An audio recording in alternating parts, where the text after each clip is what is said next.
Support for today's episode of This Is Only a Test comes from Squarespace. Whether you need a portfolio to showcase your work, a store to sell your products and services, or a blog to share your ideas, Squarespace gives you everything you need to make your next move into a reality. Not to mention, with Squarespace's beautifully designed templates and customizable features, creating a beautiful website is a simple and intuitive process. Simply add and arrange your content with a click of a mouse. You never need to program anything. Start your free trial today at squarespace.com and use the offer code TEST, T-E-S-T, to get 10% off your first purchase, which supports us and lets us do this podcast. Hey, let's start the show. For Thursday, September 7th, 2017, welcome to This Is Only a Test, the official podcast of Tested.com.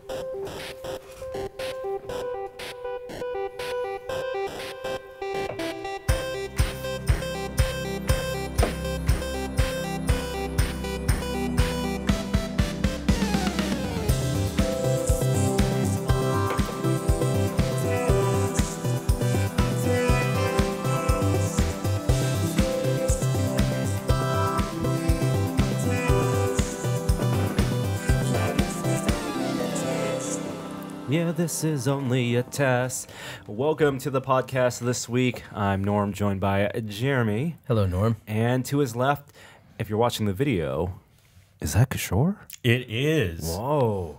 Something may be different. You have to watch the video to find out. Time travel. Hey, I only left San Francisco for a few days, and you guys like broke the natural air conditioning in this place. Yeah. What the heck is going on here? I know. The Carl gave up, vanished, departed, and the Bay just said, screw it. How about here's 100-degree heat?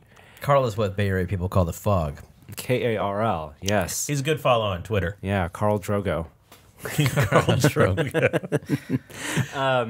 How are your weekends? We had a long weekend. It was excruciating here in the Bay Area. But how did you guys celebrate your Labor Day? It was 104 degrees. 106, I think, at some point. Craziness. If you're unfamiliar with the Bay Area, and I know a lot of people live in parts of the country or parts of the world where it gets up to the 90s regularly. I bet they have air conditioning. And I bet they have air conditioning in San Francisco, in the Bay Area, San Francisco specifically, because if you say Bay Area, you move 5 miles outside, north, east, south of San Francisco, it's already going to be 5-10 degrees hotter. But in San Francisco proper, within our melting pot of microclimates, it rarely goes above 70, 75. Yeah. We got out of Dodge. We drove down to Santa Cruz. Okay. Spent the day in a hotel with air conditioning. Nice. I napped while my wife read and the kids did iPad. It was the greatest day of my adult life. Because you drove an hour and a half to Yes. get air conditioning. Yes. And you found, and were people out on the beach? I imagine it was packed, crazy. right? It was crazy packed. But, Yeah. but like everyone brought their tent. You know, it was huge weird. It was shade. like camping on the beach, but it was totally packed. It seemed like the entire city was just looking to cool down in the ocean. Yeah, I mean, it was also the weekend of Burning Man, that's where you were, right, Kishore? I was at the more enjoyable Burning Man called Dragon Con in Atlanta. And there's nothing like arriving in Atlanta and knowing the temperature in Atlanta in the summer is 20 degrees cooler than it is in San Francisco. But there was the humidity, I bet. It wasn't, I mean, it was a little humid, but it was basically like 80 in Atlanta. And a couple of nights were super pleasant, those like perfect summer nights.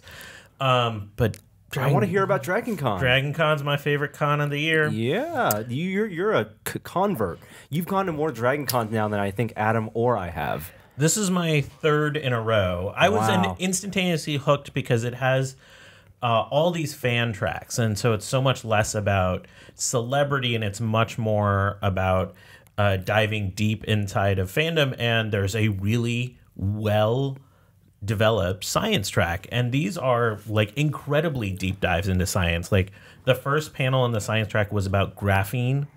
Oh, yeah. And there was like 250 people like hanging out listening to Graphene. They had to like turn people away. This is awesome because leading up to that weekend, you know how a lot of people who are, whether they're celebrities or cosplayers, they post their on social media a photo of their cosplay schedule or their appearance schedule. You had an appearance schedule.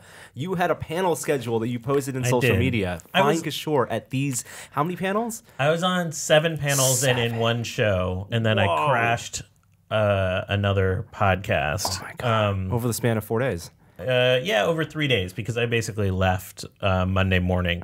But so the reason it's my favorite is you go from place to place and you have these crazy experiences beyond all the cosplay. It's known for cosplay.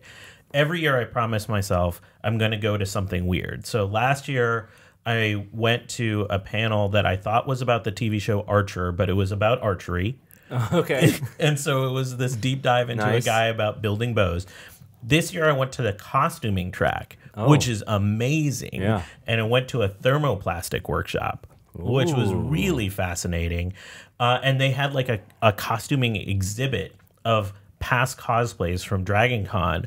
And the people were there and they would talk about the techniques they used to do stuff from like weathering to having multiple people in costumes to even how they styled hair. It was unbelievably great. Oh, I'm so jealous. You're just making me regret not going. Yeah, I'm going to keep doing that. So the other thing is I've embraced my inner cosplayer. Of course. And so I had 3 cosplays this weekend. 3? 3, yeah. Wow. One for each day. One for each day. That's about right. Except Mayor McCheese came out a couple times. Mayor McCheese, I think people know. Are you I'm a the fan. only Mayor McCheese? No, there was a second Mayor McCheese. Words were had between Mayor McCheese's. There was an impromptu mayoral debate on the floor of the Marriott. But we're friends now. It's cool. Did you inspire him? We couldn't hear each other well enough to actually have much of a conversation. Huh. You debated on the pickle platform? But I did overhear on one of the land bridges that my Mayor McCheese was the better costume. So okay. Wow. It's not a competition, guys. And I saw you went around handing out cheeseburgers. Yeah, I had Uber Eats deliver McDonald's cheeseburgers. Oh my God. And so How many? Bo, I think I handed out over the course of the con about 100 cheeseburgers. What? You bought 100 cheeseburgers just to hand out? That is getting into the spirit. Did not have a single cheeseburger, by the way. Of course, you were wearing you were the cheeseburger. Yeah, that'd be cannibalism of some that kind. would be so weird. But what was hilarious is both the Uber Eats driver driving up to drop off the How many at a time? McDonald's. I did 20 the first night and 100 the second night. Yeah. So a driver drove up with 100 cheeseburgers. Did they have to go to McDonald's and place the order for 100 cheeseburgers? And for why? It took a while. It did take a while. I'll be honest. But did you inventory? No, we didn't inventory, but it was pretty clear. It was you close. got 99 cheeseburgers. Yeah, I think it's fine. You got 98 cheeseburgers. We ordered it while I was on a panel, and so that was one of the best things. But going out there and then there's people in the crowd taking pictures of me, and then they see me emerge back from a car holding a whole box of cheeseburgers. Yeah, and were you just throwing them out into the crowd? People going crazy? Yeah, people had a good time. Oh my God.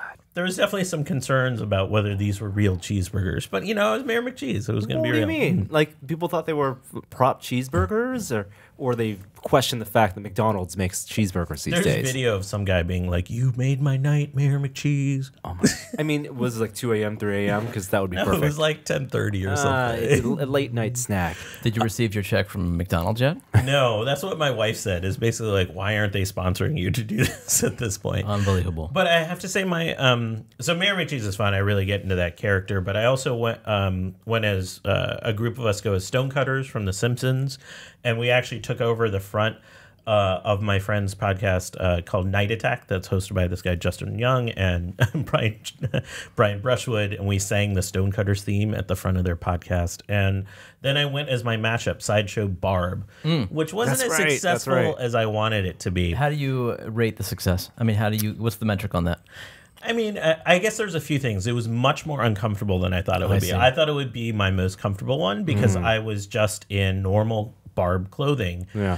But just being in full yellow full yellow like body Comfort paint meaning is like awareness or just like heat and okay. just Physical like comfort. physical comfort. And so I only made it, I think, only about like a half hour, 45 minutes in that before I had to tag out, just because I was overheating with all the body paint and the wig and everything else that was associated with it. But I think that was my favorite cosplay of the weekend. Did you make it to the America's Mart, the off-site vendor hall, as it were? That's the shopping center. Yeah, of the shopping center. I did, and I walked around. I didn't have a chance to purchase most because the lines were so big and my schedule was pretty packed. So you spent all your money on cheeseburgers. I only had 45 minutes in America's Mart, but I went up and talked to a few indie artists, which is, I think, my favorite part of those cons. And I think actually one of the most underutilized areas of the cons is actually talking to artists themselves, because a lot of like the t-shirts and badges and all that stuff you can get online elsewhere. But you can't replicate that experience. And there was an artist alley, if I remember correctly, like on the ground floor of one of the hotels, whether it's the Hilton, not the Marriott, or maybe it's the Marriott. It's like the lower level. And I mean, there's still a lot of celebrities around, and you know, there was announcements made and whatnot. But it is the weirdest celebrity signing area, because unlike when you go to like a Comic-Con, right, or like a Silicon Valley Comic-Con or standard pop culture convention, sometimes there is a hall, like just a row of booths where celebrities from old TV shows and movies will have a booth that's their booth, and it's in the exhibit hall, and you pay for autographs or photos, but they're alongside other vendors, or they'll use very special guest signings where it's a time thing and they'll show up for an hour. For Dragon Con, it's weird because it's sequestered. It's in this ballroom, and it is like the celebrity den, where it is rows of tables still, but the whole purpose of this massive ballroom is just for autographs, and there's absolutely no photography or videography allowed in that room. You pay for the photos. Unless you pay for it. Unless you pay for the photos. Like, there was security watching around. We accidentally wandered in there, I think during an incognito, and the camera was rolling, and the security stopped us and had us delete the footage from that room, because it's for the privacy of the celebrities. But if you hang around Dragon Con, those people, they're there the whole weekend. They're going to be around. They're just around. Yeah. I mean, I had a drink at a bar, and Jewel State and Starbucks were next to me for no apparent reason except they were there, and like, you just run into people just doing everyday stuff. It was pretty amazing. Starbuck from Battlestar Galactica? Yeah. The new one? Katie Sackhoff, yeah. How about that? You went with a character name and then an actor name. Well, I was trying to clarify because... No, you said Jewel State and Starbuck. Yeah. Yes. I'm doing mashups even in my language. I have such severe FOMO from seeing the photos. And by the way, before we wrap up on this, shout out to all the tested members that came up. There's a lot of tested members that came up and said hello, but also all these prop makers, like friends of the site, like Bill Doran and others, came up and were showing off their wares. There's some really amazing, intricate work that was being shown off by a lot of our favorite builders from the community. So shout out to them too. Did people get Sideshow Barb? Yeah. All right, good. Yeah, my wig was suffering in the humidity, I will say. All right, so while you were surrounded by cosplayers and cosplaying yourself, Jeremy, I heard last Friday you were surrounded by some Star Wars fans. Didn't we all go to our various Targets at midnight to get Force Friday goods? I don't think my local Target had a Force Friday, because my local Target is the mall Target that was a converted Borders bookstore turned Target, which the toy aisle is half of an aisle. One side for girls' toys, one side for boys' toys. That's it? That's it. It's like a Target sampler. This is like Target in Potentia. They didn't all do it. No, but if you go online, you could find out which ones did. So I went to the one in Daly City. Actually, and it wasn't even something that I necessarily wanted to do, but I was like, okay, my son would be into this. He's on vacation. I'll check it out, see if he's interested. Has your son waited with you for like a console launch or iPhone launch before? No, that's why this is the first we do this kind of thing. That's a dying breed, a dying event, like the overnight, late night waiting, Thanksgiving, Black Friday type thing. So it's cool. Like, we get to Target at midnight, and they're open till midnight, so it's no big deal. So you go in the back, you wait in this queue. And you're in the back of the store. Yeah, back store in the queue to get into the one aisle that is the Star Wars aisle. Is this a partnership that Target does with Disney, or is it just is it other retailers as well? I'm not sure. It's a good question. I mean, other retailers sell the same stuff, but Target did a midnight opening. I mean, I think contractually they can't sell the stuff till midnight. Got it. Yeah. So it's one aisle that's got all this stuff in it, and we all line up, and there's a raffle, so we get a ticket to win at one of these new quads. The cool quads that do the dog fighting. Yes. $180. The Propel ones, yeah. We didn't win it. Oh. But it was, we get a bag that says "Bring Your Ray Game." Worth it. We get these two buttons that have like Ray's silhouette, and another one that says "Bring Your Ray Game." Oh my goodness! And bring your Ray game. It took a short a little bit, but yeah, I completely approve, and I say worth it. Worth the hours bonding with your son. Yeah, and to make the moment special, I did buy the Sphero R2D2. Oh, you did? I did. So the R2, good call. We got to give some background. We weren't able to talk about this last week because of embargoes, but the Force Friday, this is just like another marketing day. Like, Fox is trying to deal with Alien with 426, and what are the other big days that I guess Disney has Star Wars has several of them. There's May the 4th and there's Force Friday. Mm-hmm. This is their pre-holiday. All the new toys come out, and everything gets announced on one day. In this case, it was last Thursday morning, a week ago. We recorded the day before. But you went to an event where you got to preview some of these toys. And we've come to expect a couple of years going in this now that there's going to be some pretty high-price premium electronics items. A Sphero, which came out of Disney Incubator, was funded partly by Disney. They had the Sphero BB-8 last year. This year, or 2 years ago. A few months ago, they released a Pixar car. Yes, Lightning McQueen for $300. Yeah. And this year, their big thing they had another rolling droid, the spoilers, BB-9E. Yep. I don't know how you can avoid it. It is everywhere. And there's a big stuffed BB-9E at Target. Force Friday. Then the R2 is more interesting to you. Well, I think, and it's interesting that when you think about it, yes, the R2 is interesting. It has a third wheel. That's the big thing. The retracting third wheel. Yes. So no toy's done this yet. So it actually, when he stands up and then he can wobble, and then he can put his little wheel down and he can go into movement mode. And he does all the sound effects, good animations. You can move his head. You can draw paths for him to do it. Whatever. He's a good cat toy. But how big is this BB-8 or is this R2? He's about 7 inches tall. 7 inches tall, and you control like the other Sphero toys with your phone. They have a new app that you control all the droids with. Okay. Draw path.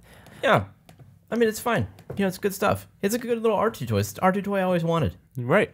Even plenty of the droid builders, who build full size, who have the best R2s in the world. Yeah, they went gaga over this toy. The other cool Star Wars toy that they didn't have is the BB-8. That's scale model. It's not 1-to-1, but it's very close. It's 60% size. The Hero BB-8. That's not small. It's not small at all, and it fully rolls. Has an RC controller. Some of our BB-8 friends who build replica BB-8s have now taken that apart.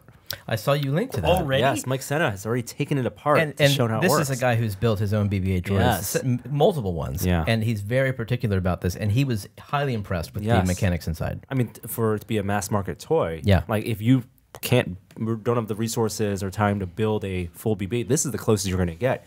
It's sold out for months, though. It's by Spin Master, right? Yes, that's correct. Yeah. I mean, that's neat. Yeah. Any other interesting things from the Force Friday Star Wars product announcements? I mean, so many of this.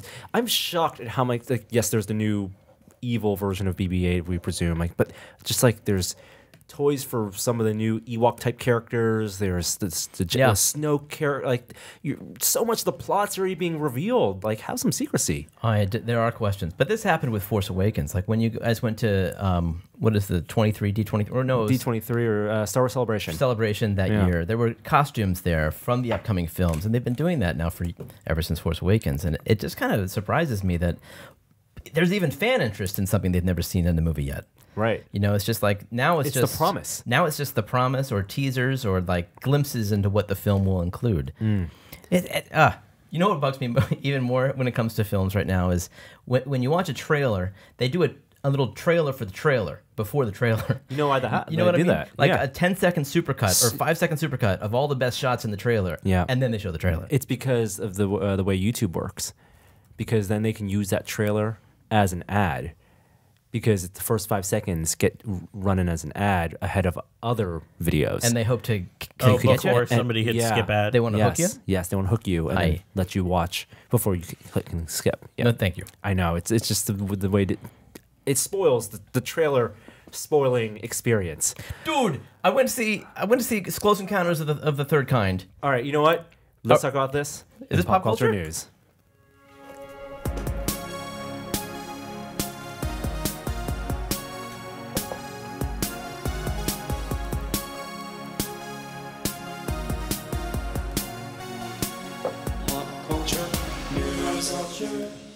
Dude, I went to see Close Encounters of the Third Kind. Which one should do. Everyone here should do. 40th anniversary? Yes. Came out. It's 1 week long. They've done a new 4K restoration. Of course, they never thought they could do it. They lost the negatives. Oh, they found the negatives. You know, it's like a big deal that they made this thing. Oh, it's in the drawer labeled negatives. The worst thing possible. I've never been more furious in a theater in my life. And I went to see episode 1 and the sound went out. I'm telling you, this takes the cake. I'm so sorry. What did they add in myself. new characters? First of all, the reason I'm there is because it's on my list. I have a list of films that I have to show my kids. Right? Yes. Close Encounters is on the list, and I said, okay, it's coming out in theaters. We're gonna go see this. This is a restored, best version. Yes. It's closest you're gonna get See the to theater. the cinematic experience. It is the cinematic experience. The pure cinematic So- from the original. Like my son is in there.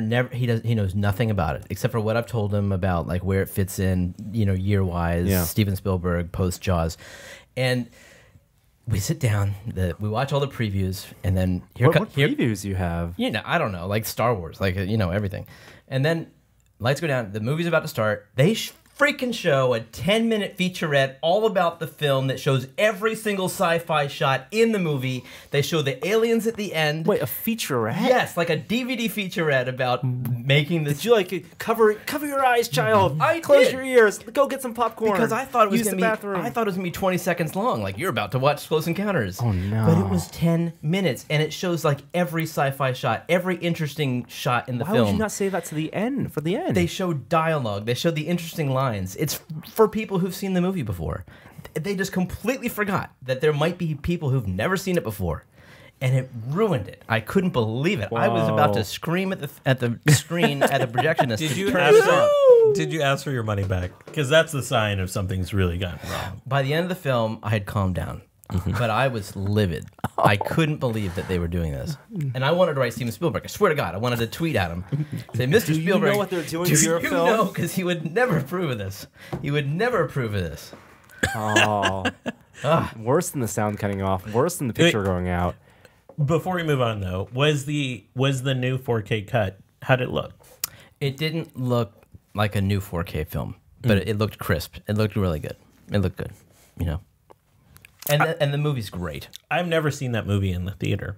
I hadn't either. Yeah. I was alive for it, but I don't think I ever saw it. Before I saw Close Encounters, I saw Closet Cases of the Nerd Kind. Is that what it's called? It was on the same VHS tape as Hardware Wars. What is this? I have no. Is he speaking English? I have no idea what he's talking You about. guys don't know what Hardware Wars is? It's a parody of Star Wars. You know this. Yes. Okay. Oh, all right. Okay. It's the very first parody, I believe. Yes. Yeah. And I actually I saw that on film when I was a kid, like at summer camp. Wow. For whatever reason. But if you got the VHS, there were other parody films on there, including like Godzilla versus Bambi, and one of them was this Close Godzilla vs. Encounters. Bambi. Remember That's that? classic. Oh no, I know. I remember. Yeah. It's See- a 5-second short film. It's Spike and Mike's Animation Well, Festival. it's longer than that because it's credits the whole time. Yes. But yeah. Anyway, Close Encounters, great film. Steven Spielberg did a good job. That's all I got for that. Hey, are you guys looking for a job? No. No. I nominate myself for this job that you might be talking about.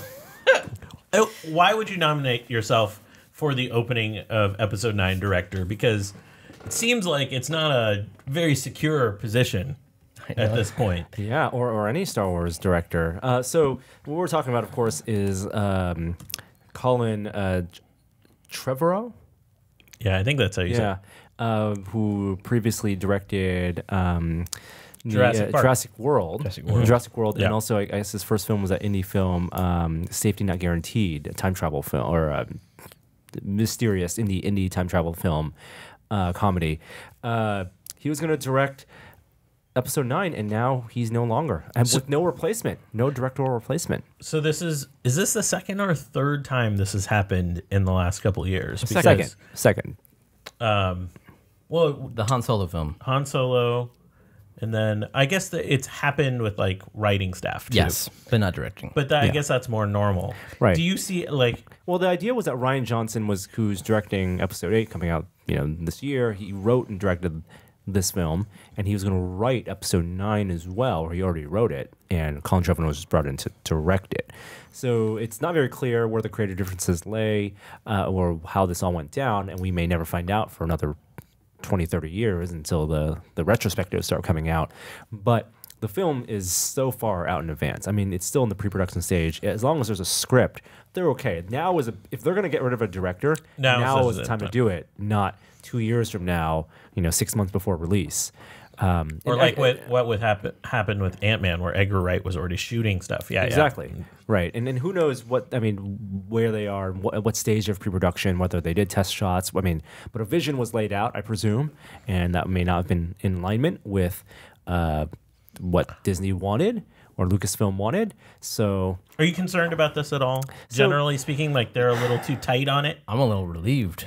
See, why? I feel like there's like two reactions, right? There's the relief because a lot of people felt like Jurassic World was not inspired or did not earn the mantle of Jurassic Park, and that this director wasn't suited for episode 9. I was going to give him the benefit of the doubt. I think that the fact that he could carry and shepherd a big budget film like Jurassic World, regardless of how successful that film was, because of its franchise or the story and how safe they played it, it was always going to fall in the script for me.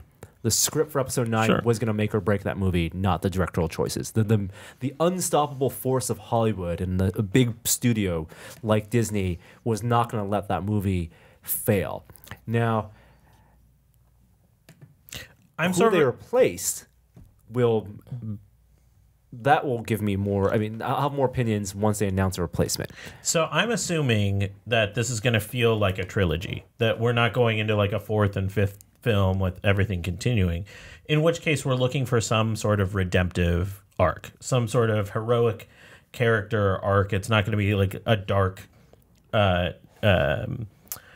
film, though that would be really interesting. So I think a director that has that ability to tell some sort of heroic journey with an uplifting end is kind of the pedigree I'm looking for. But let's play the game. Who do you want?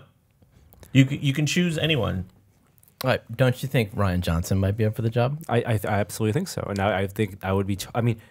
I would, if he wrote the script, I would be happy for him to direct. Having not seen much of Last Jedi, I can't say that with confidence until I've seen that film. Of course, but I love everything he's made before. The buzz is very positive about the Last Jedi.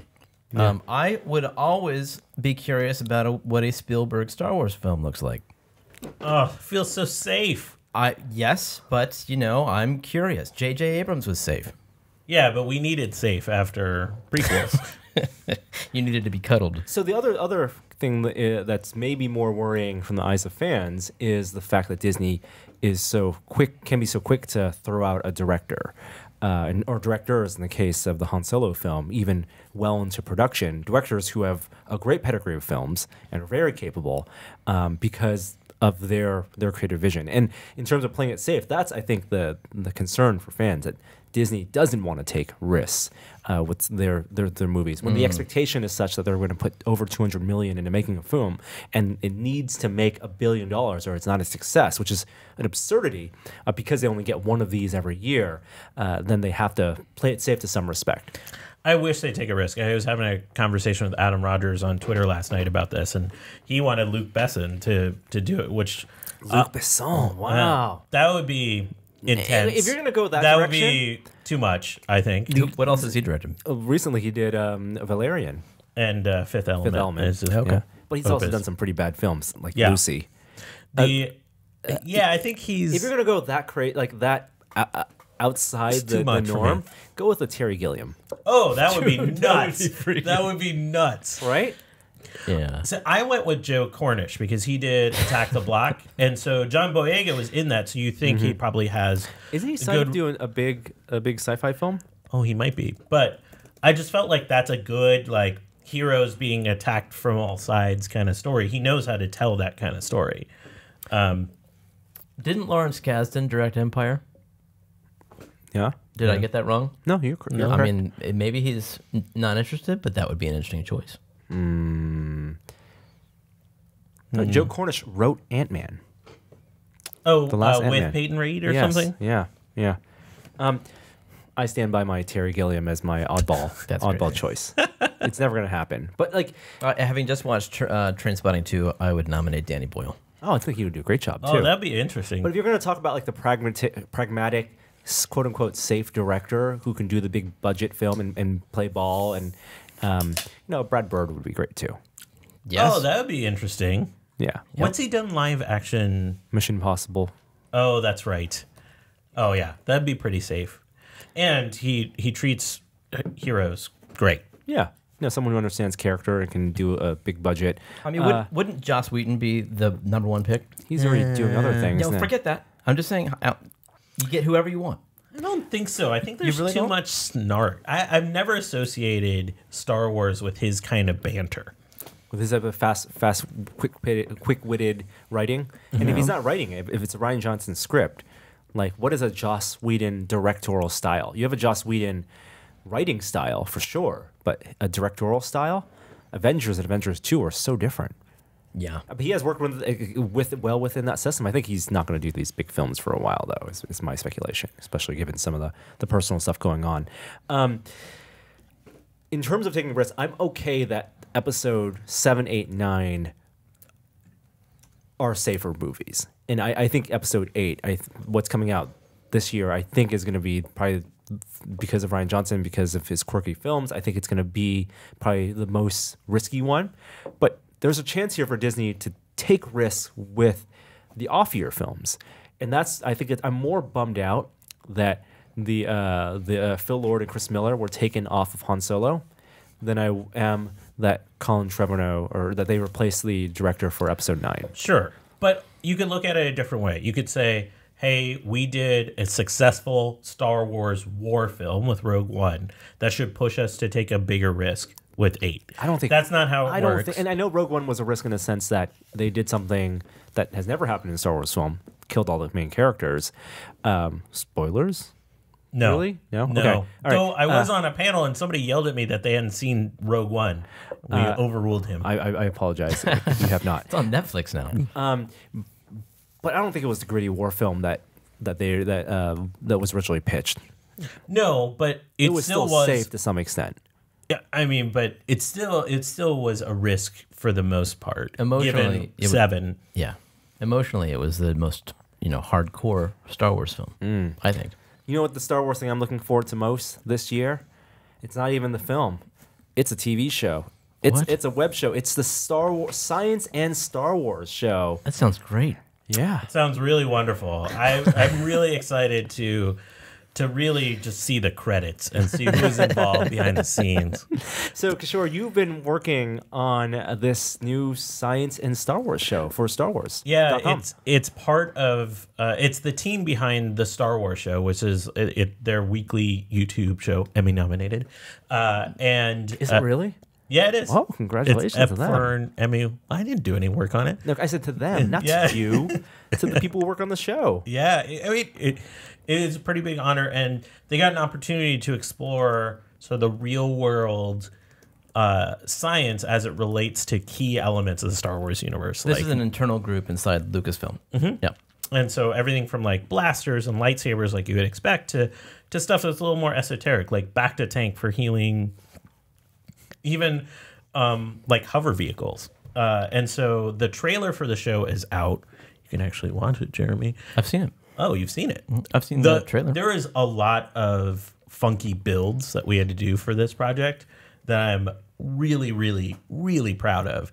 I think the coolest thing in the show is a life-size cardboard land speeder that we built. Like, human being can get into it. That's cool. It's basically just a hover vehicle. It uses like leaf blowers, like Adam used it in his show, except it's a cardboard land speeder. Yeah, that's cool.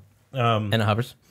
Oh yeah, it like travels like unassisted. Not entirely in the direction you always want it to go. Yeah, but it definitely travels. That's cool.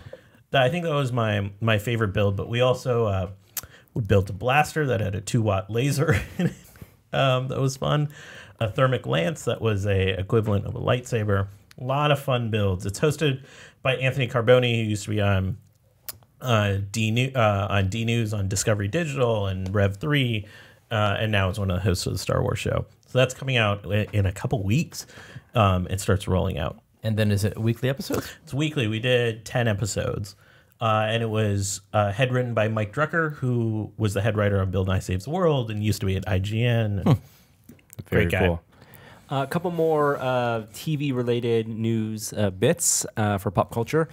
We have Good Eats coming back. Yeah, so at DragonCon, Alton Brown came. And it was the first time he's ever gone to DragonCon, even though he's from Atlanta, lives in Atlanta. And I think there was a 4-hour wait to get into his panel. Wow. It was nuts. And he announced that Food Network has picked up a show called Return of the Eats, which is Good Eats, and it's all the original Good Eats people coming back for the show.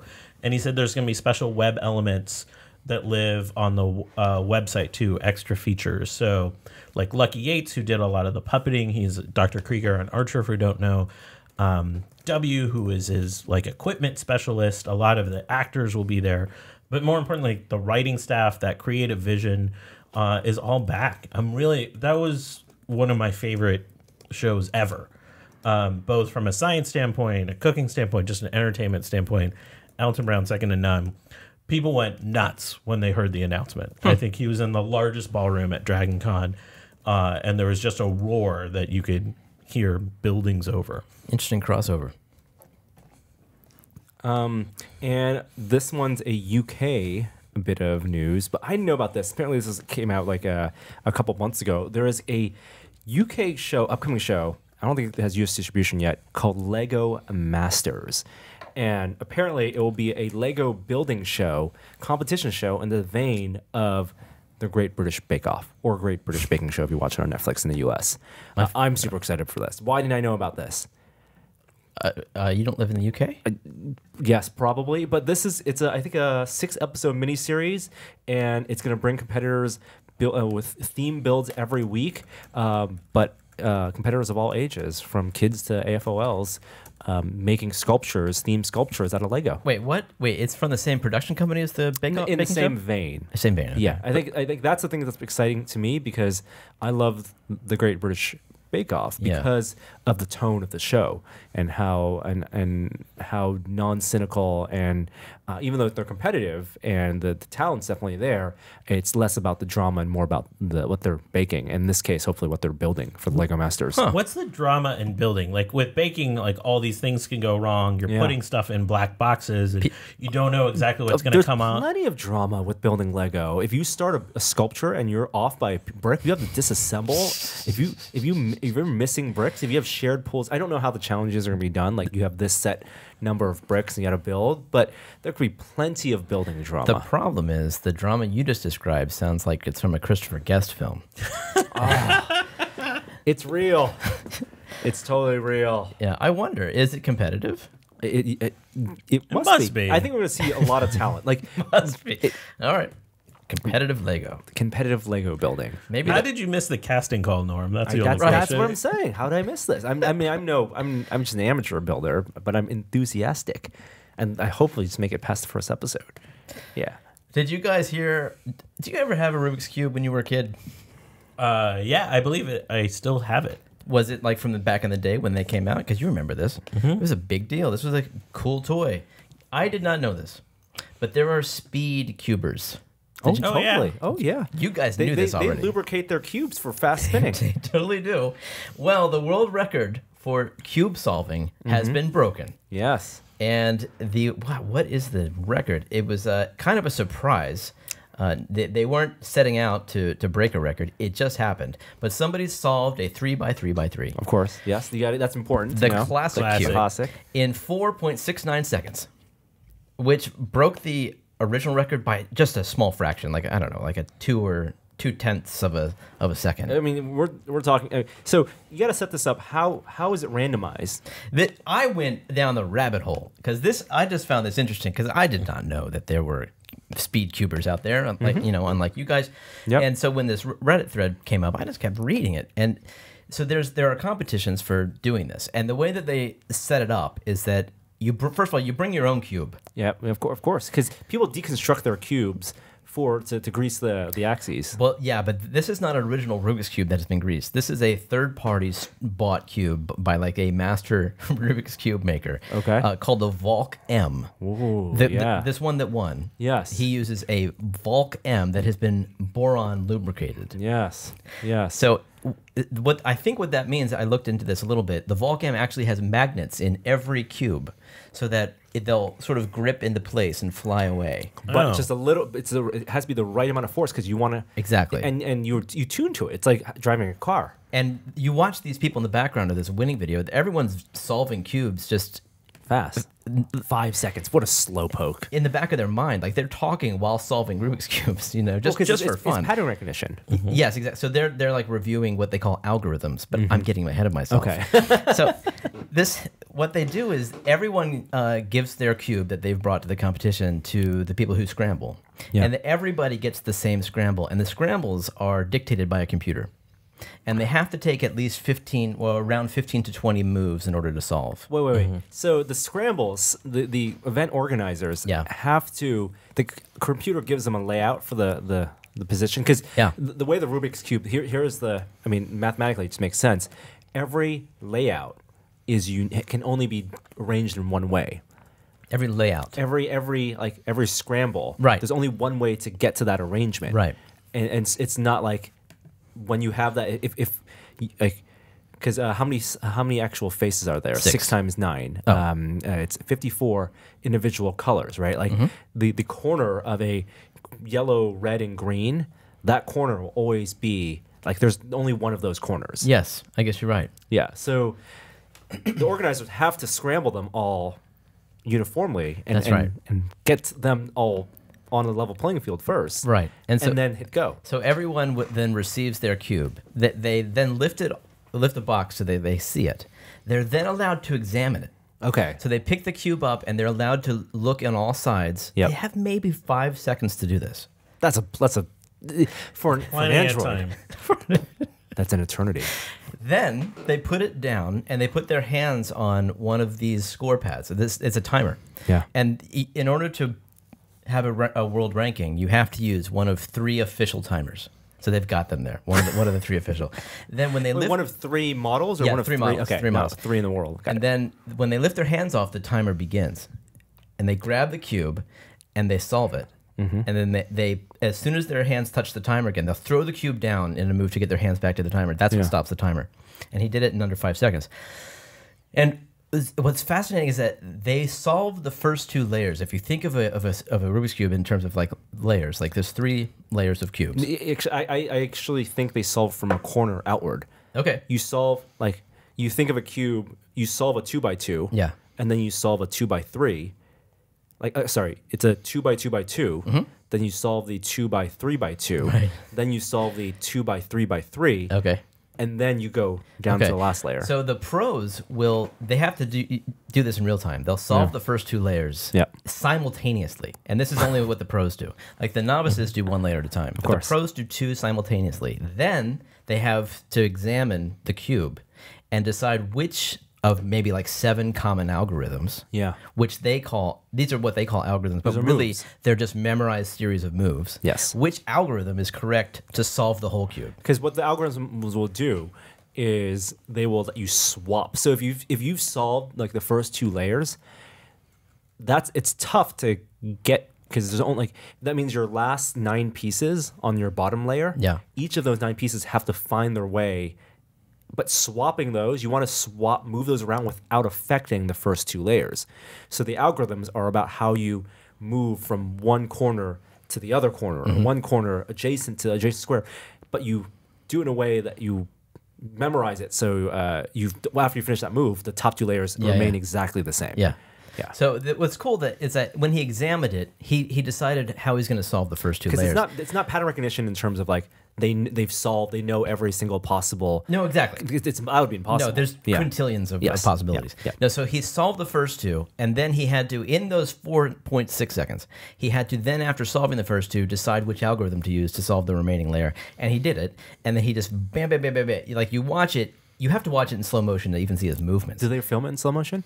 No. Oh, what a missed opportunity. Well, they That'd didn't be interesting. Yeah, they didn't expect that would be so interesting. Is Well, this guy they're- local? There are slow motion videos on YouTube of people speed solving. I would love to see that. That's And it's super cool. The guy says he practices 5 hours a week. And he says that's not much. no. I mean, a lot of it's the algorithms and Yeah. and also the physical mechanics. I mean, you win Jeopardy not by memorizing facts. You win Jeopardy by how fast you can hit the button. And so it makes sense. It's knowing your cube and having the comfort and having finger dexterity. I found this fascinating. And if I got anything wrong, Speedcubers, please let me know. Because I'm interested in this, and I think you have a very cool subculture. The video itself is only a minute long, right? Oh, my- yeah. And then literally when when the guy's finished, he just drops the cube, drops his hands, and Yeah. does like a. Does like he a- know? Do Yeah. you think Oh he yeah, knew? He And knows does the world like record. a bam. He knew he was right there. Yeah, he looked down, he saw the time, and he said, I just beat the Oh, world record. there's a display on Yeah. it. Ah, got it. Yeah, he couldn't believe it. He couldn't believe himself. And then everyone else sort of keyed into the fact that he just broke the world record. And of course, everyone gives him a virtual high five. No one actually touches anybody. My favorite little fact comes in at the end. That may not be true. All right. One last thing before we get to technology news. You guys watching some new TV shows? Any recommendations? I just watched The Tick, which is an Amazon video. The pilot came out last year, so it's been a long time, and they debuted half of their season, and it's wonderfully weird. It stars Peter Serafinowicz. I'm not going to say that right, as the Tick, and it's still that offbeat Tick that I think we all know and love, but there's much more mystery and menacing villainy happening below the surface, and it actually focuses on Arthur a lot more. I love it. I think it's totally enjoyable, and it ends on this really great cliffhanger. That's great. And it's on Amazon Video. It's Amazon Video, yeah. Did they drop all the videos all the episodes at once? Mm-hmm. They did. Oh, Well, but it's only half season, so, but yeah. got it. I've been catching up on The Leftovers, and I highly recommend it. That's a divisive show. Some is. people really hate that show. I found myself in the camp really loving it, and I was also happy with the ending of Lost. So, oh. yeah. So if you were happy with the Friendship ending of over. Lost, then you might like The Leftovers. We've been continuing our deep dive down Star Trek. We're into season yes. 5. Let's get an update. Here we go. Whoa, season 5. Oh, you're past. Okay, your new costumes, past Best of Both Worlds, part 1, 2. Season 4, No, I feel like was okay. a Wait. high point. Wait a minute, we might be in season 6. Which is the one with Scotty? Oh, your Dyson relics. Sphere. Yes, Relics. yes. This is maybe my favorite episode. Oh no, Yesterday's No. Enterprise is my favorite Was that episode. season 6? It is season 6. Okay, Yeah. then we just started season 6. Do you know how many lights there are? How many No. lights there are? He doesn't No, know. I don't He understand that. doesn't know. I think it falls apart closer to end of season 6 because of that stuff, Maquis and. But well, We'll get we there. are getting I ahead think of we'll get yourself. there. Did you enjoy season 5? We didn't talk any Very much, Star very Trek. much. I especially enjoyed the finale, which if you know Time if, Zero. Yeah, Time Zero. If you're just kind of a Time Zero is good. casual Star Trek fan like myself, you might enjoy watching this double parter. It apparently won an Emmy for costume design. Like they put a lot of money into it, and it was. I just thought it was fantastic. We really like Data in my family, so this was like a Data centric episode. It involved time travel. Now, did you see Inner Light? I don't know. You must have seen the Inner Light. It's a season 5 episode. The It is- flute.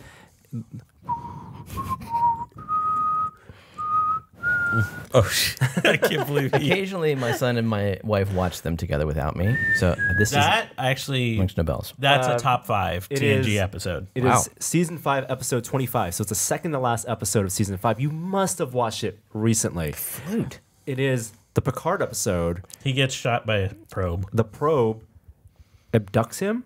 Yeah. I'm not. I mean, he I'm becomes gonna leave it there. Cayman. Leave it Do you there. remember this? This is a Hugo Award-winning episode. Holy Yeah, cow. you don't... Maybe the most No emotional spoiler for you. No episode. spoilers. I'll watch it. I'll watch it. You know what this occurred to me though? Every time I watch this, I think about bringing this up. Is that why don't we do a very mini segment on our podcast, which is like a book club, but it's about episodes of Star Trek.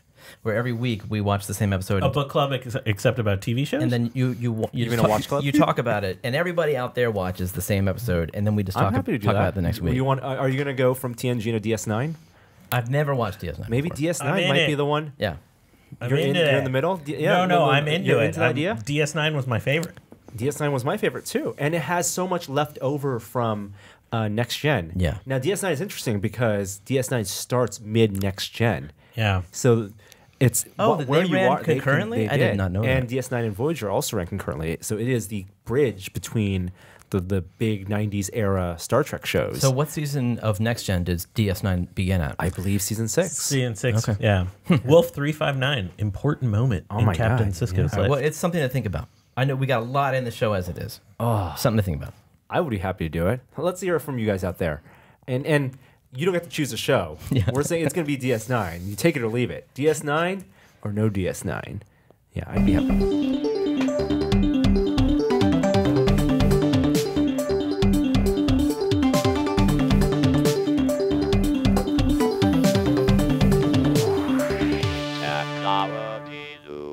Hey, there's a big product announcement coming from one of the major tech companies, maybe in the next month or so. Microsoft is announcing new hardware on Halloween, October 31st. Okay, so weird date to do a product announcement. Are we talking like Surface? We're probably talking Surface Pro LTE is what people are assuming. New Surface Book is hopefully it's a long overdue for a revamp on the Surface Book, maybe even Surface Studio. But they said no one cares about Halloween. They're pulling Kevin Smith, releasing their movie on Halloween, and we'll see. Which I believe is a Tuesday, so that should be yes. So of course that's not the big event. Invites are out for Apple's September product announcement. People are scrutinizing the invites. Let's do it at our place or something. Let's have you over. It's going to be at That's what the yes, thing the said. invite says. So it's going to be at their new headquarters in the Steve Jobs Auditorium. Which is amazing because it's not done yet. That's Right. I mean that's really putting pressure on those contractors in a big way. Well, the offices might not be done, but the auditorium, I'm sure that must be done. Don't think so. You don't think the auditorium's No, done? there were It's photos. a week away. Dude, there were photos It's 6 days of away. people inside the auditorium. Everything's under construction. it'll be done. Yeah, that's what Tim Cook says. It'll be When done. it's ready. One more thing. The auditorium is done. One more thing. Look down. Your seats are now in place. It's super cool. If you look at the blueprints of this auditorium, it's all underground. Like you see that little capsule above ground. That's just for the lobby. Right. The actual it's very much like the New York City Apple Store. I've never been there, but I know what you mean. The like the cube. cube, yeah. But that's directly under the cube.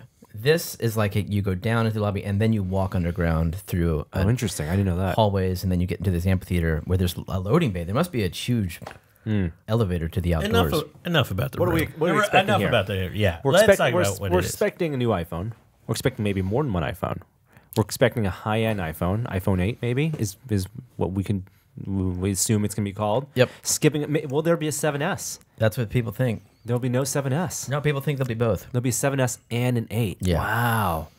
All right. I think that's going to be crazy for them to somehow be like really sell two phones. It's 2 new models. They've done 2 new models, but they've done 2.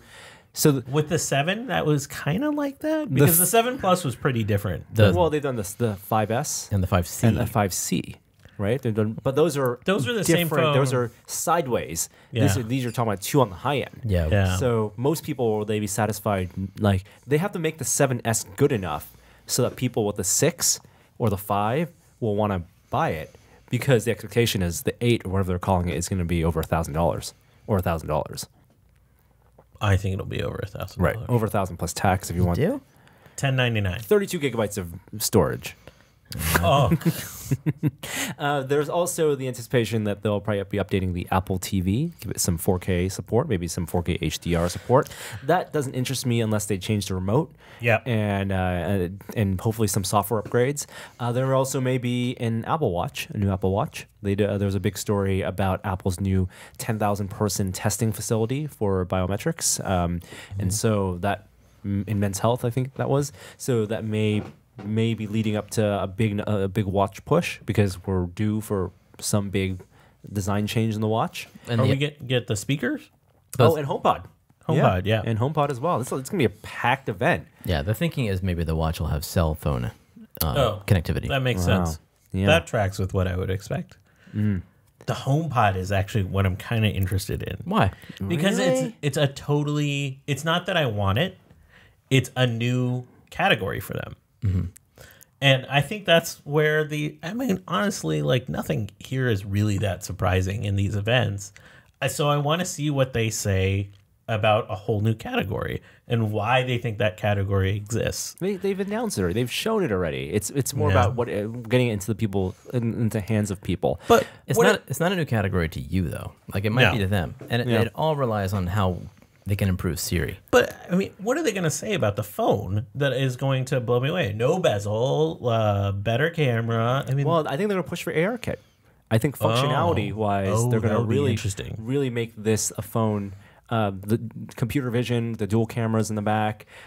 Yes, it's going to be this expensive, overpriced, or very expensive phone for the screen features. But the UI changes will be interesting. How they deal with, if the rumors are true, removing the Touch ID button from the front, moving that, and changing the UI to fit a new resolution. We'll see. We will see, and if they adopt the face scanning technology, that's according to rumors for unlocking phones. I am curious about the phone. I hope there will be some surprises there. I hope there'll be some surprises with the Apple Watch. I hope and maybe with even AirPods. I mean, AirPods are one of the most successful products that they launched in the most recent memory, but botched in terms of the deployment of getting these into the hands of consumers because they were initially. delayed. Yeah. So will there be new AirPods? Who knows? We expect a really packed event. So they'll probably be live streamed.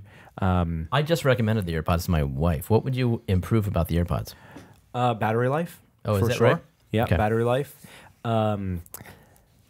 I would allow more programming in terms of control. Like right now, you can double tap them to either start music and stop music, or activate Siri. You can't do both.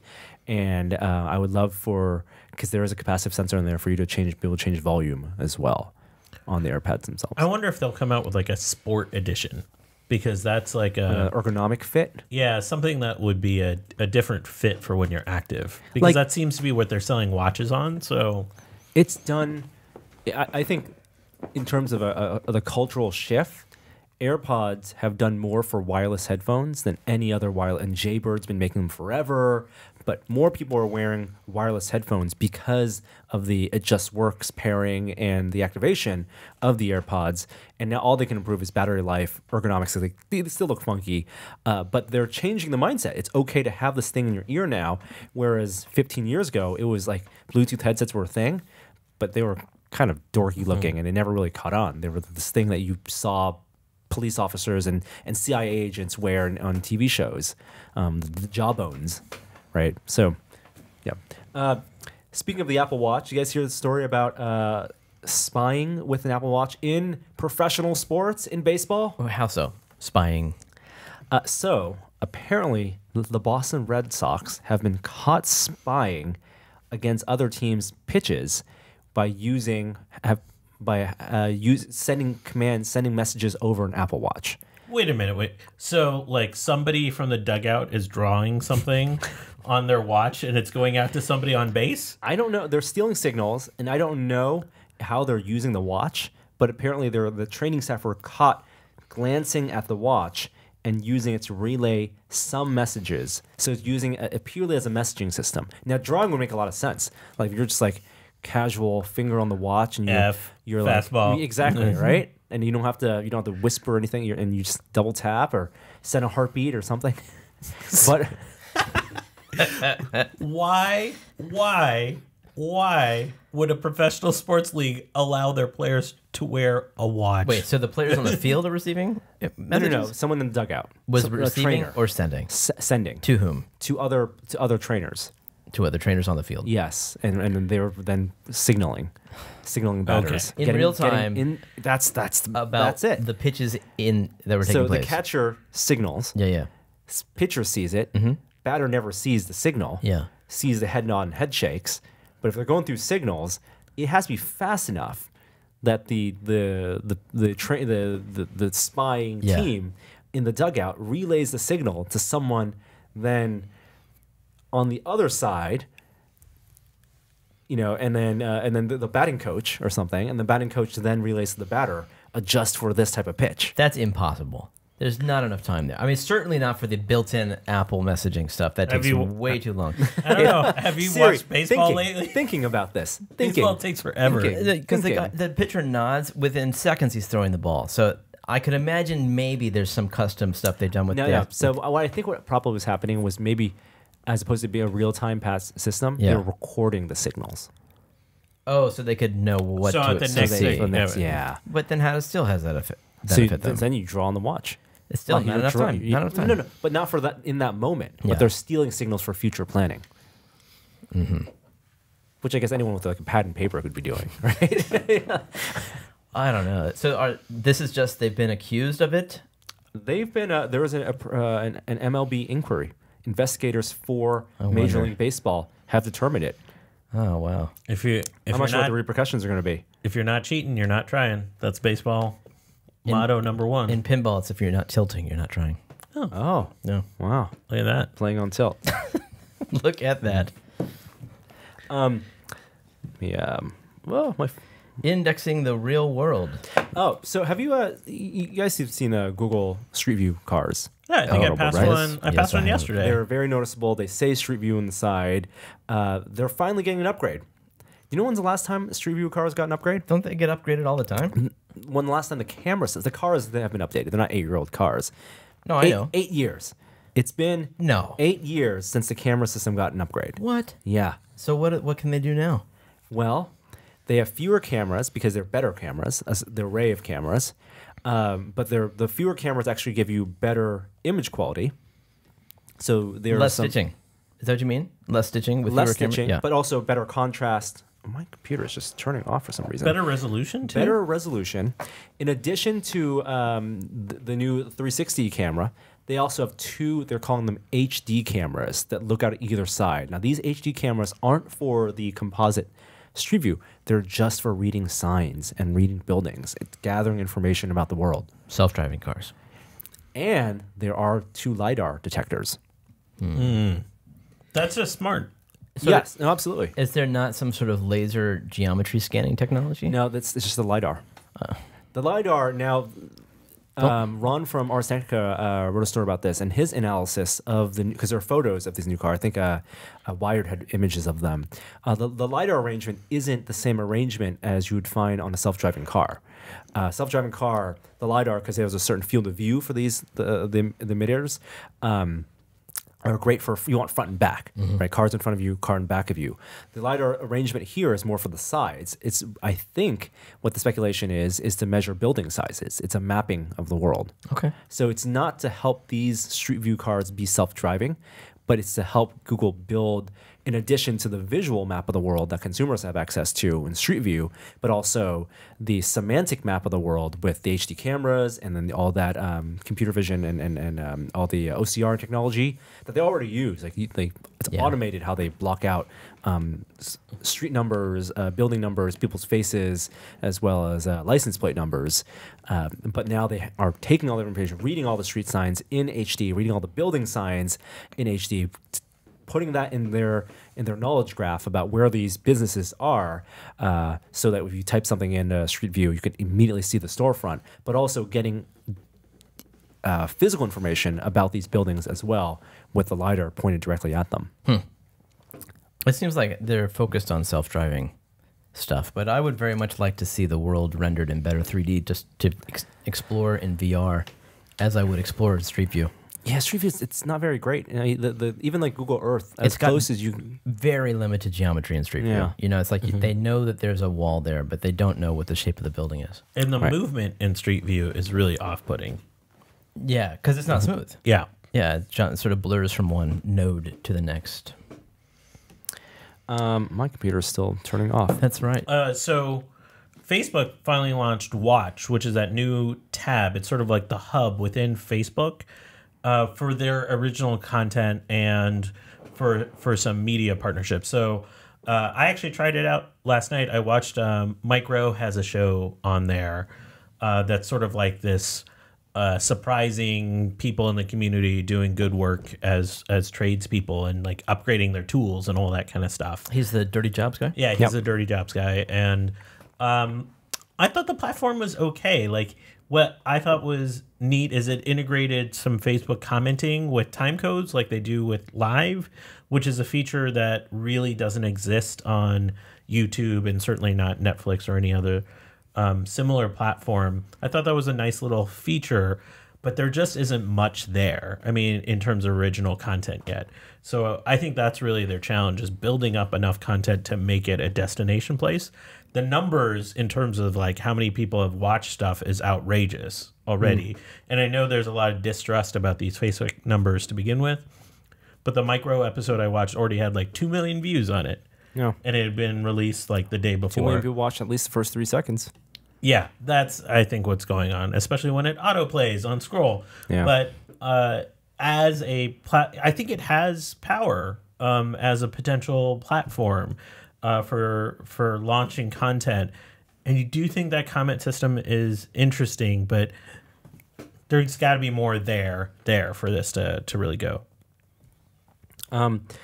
I'm going to jump forward. LG had a new phone. I thought this was kind of interesting.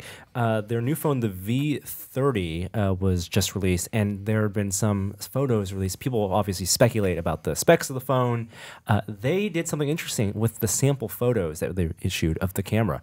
They had this camera software lie about the aperture, about the camera system, and had it list as a 1.7 aperture, which then people reported. Yeah. And then when the phone was released, it was actually a 1.6, a wider aperture. Dude, this is Volkswagen stuff. Yeah. Well, no, they did it to deceive any to save the surprise, I guess, of the specs. I see.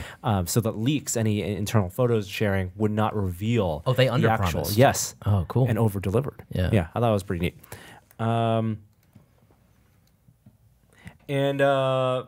Either of you use a Cortana? No. use Echo though. Yeah, of course. And every time I hit the window key on my desktop, it's like Cortana's here to help. Like, nope. Oh, really? What? It brings up the start menu for me. What? Oh, Cortana pops up when you use that as a search feature. I've never ever heard from Cortana. I've turned that off immediately. I should have. Yeah. Well, you can now. They're joining forces. Alexa and Cortana are compatible, but not necessarily the way that you think. Basically, the teams from both the companies have now built in apps or skills for each other's services, so you can activate Cortana through Alexa and activate Alexa through Cortana, but not natively.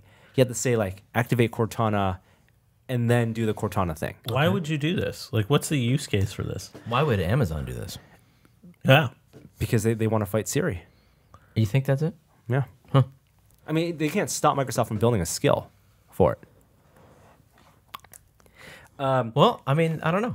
Because Amazon's SDK does require you to use a button if you're not if you're not doing an actual Echo unit. That's interesting. I mean, I'm sure Microsoft has permission. It's interesting. I saw my very first Tesla Model 3 on the way over here. What? Yeah.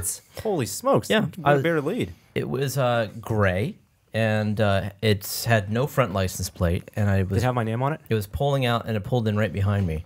And I said, oh, there's a Tesla. It must be a Model S because it's not an X. And then I looked in my rearview mirror. I was like, that's too small to be a Model S. Are you sure? And then I said, there's that front funky grill. Wait. I mean, no grill. It's like a weird smile. The new Model S's have no grill either. Well, then I looked, and there's very clearly a widescreen LCD panel right there. You Landscape. can see landscape. You can see it right up above the dashboard, and it's a tiny car. And that was a Model 3. I said, let me verify this. So I let them pass me. Nothing on the back. Oh. No number, no So it was being brand. tested on the road, just in San Francisco. Early model. Wow. How did it look? From the back, it's not... Like, it's beautiful, but it's not like a sports car, Well, that's fine. It's reserved. The front is very sporty. And it's small, though. It is small. Yeah, it's sleek. How does it compare size-wise to your Bolt? It's like a foot and a half longer. Okay, so wow, okay. That's so what we expected. Yeah. But it's a good-looking car. Yep, and it's just fun to finally see one. Yeah. Nissan announced their new Leaf. What's the range on it? So they went from 100 miles, which is the range on the old Leaf, to 150. Horsepower went up too, but that's still like sub-Bolt range by a significant margin. They're saying the 2019 edition of the Leaf, which will come out the later half of next year, will have equivalent range to the Bolt. So, I mean, and it has a kind of a whole new look. You know how the Leaf had that sort of like angular backside? New design. This looks much more like a standard Sedan, yeah, like a hatchback crossover kind of type car. So I'm sort of struggling with this one because if it's a 150-mile range, which is going to be so much farther below the Bolt and the Model 3, how do you opt into the Leaf? I mean, it's $30K, so it's cheaper. Yep. Wait, $30K before federal tax rebates? Yeah. Wow. Yeah, so I think that's one. Maybe they're trying to also capitalize on people that are going to be stuck in line waiting for the Model 3. Impatient people whose cars have broken down recently. Well, there's a lot of Leaf owners out there who might be willing to upgrade. 300,000 Leafs. Is that right? On the road. So, I mean, there is a that's pretty sizable. Yeah. So I think it could be interesting. I was really hoping they would be able to match the Bolt's range. Yeah, you would hope so.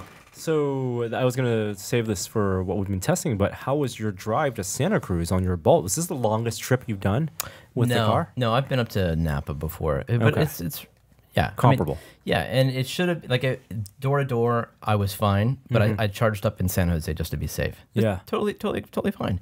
The weird thing though was it was so hot, and I wonder if this was part of the reason that like we were parked in Santa Cruz for 2 nights. And I didn't touch the car the whole time.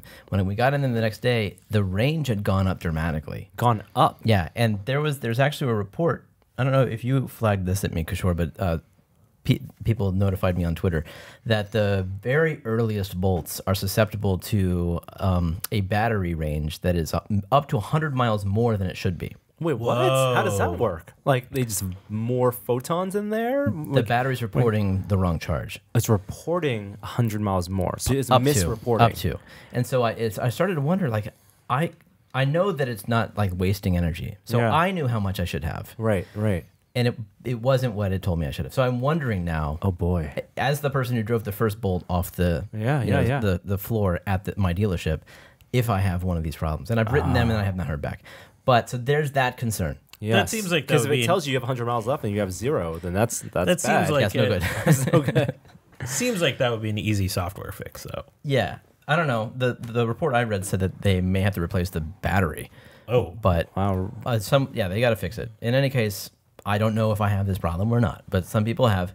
And in any case, Did you have any concern great about drive. the battery health in the heat? I did, yeah, but it wasn't a problem. Like, I mean, there were cars, as I'm sure everybody saw this weekend, just pulled off on the side of the road. They just couldn't take the heat. Right. It was nasty. And you had the Max Your AC, which of course kills your battery, so you have to make that choice: and comfort or range. I know, and the kids are like plugged into the USB jacks. Oh God! It was just He's like yanking out the cables, training turning down everywhere. the heat, and like increased aerodynamic. We got to get to Santa Cruz. We're on the last 10 miles of power. Deploy solar panels. Oh, and then finally a couple of video game news. This is cool. A Street Fighter 2 cartridge that was released. SNES cartridge. Yeah, what 30th anniversary edition cartridge that I Am 8-Bit made. of the same game that came out back in the day? Yes, but people can make cartridges still for the SNES. oh, that's Well, kind of funny. I mean, yeah, for the right price, you can make anything. Yeah, I guess. But $100. yeah, I guess that is the right price. Did it sell out? Yeah, it did. Well, this I'm 8-Bit did. Wow. Wow.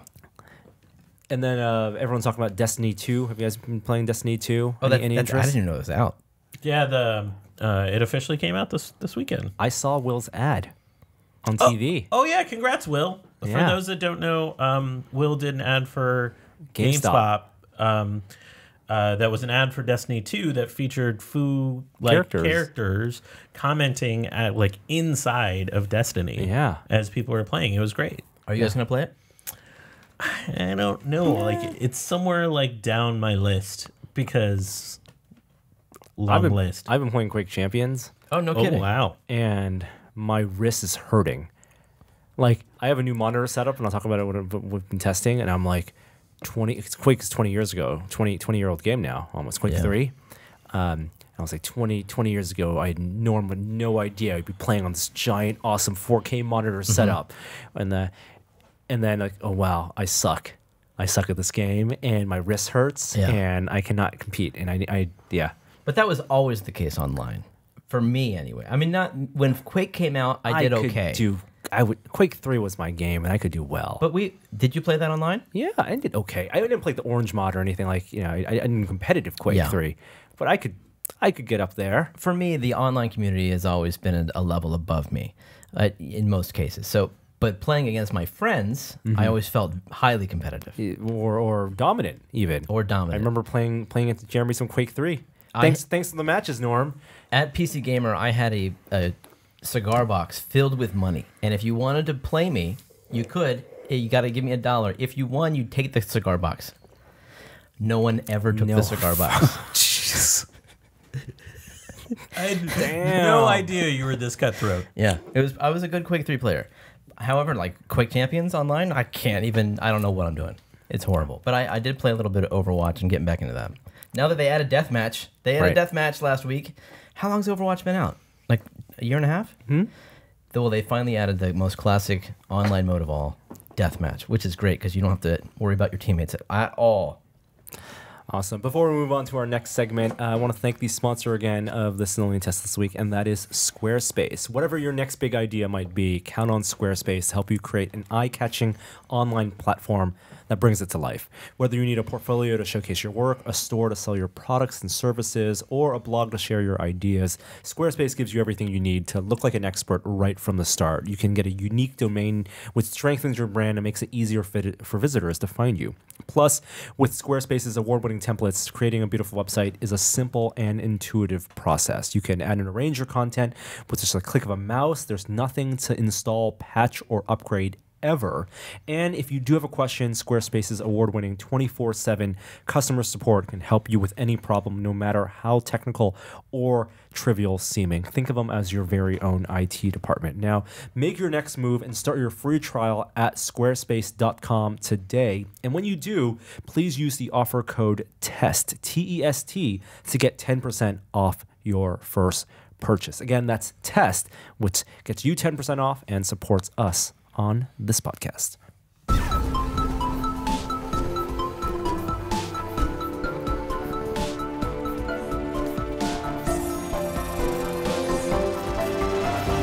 Now it's time for a moment of science.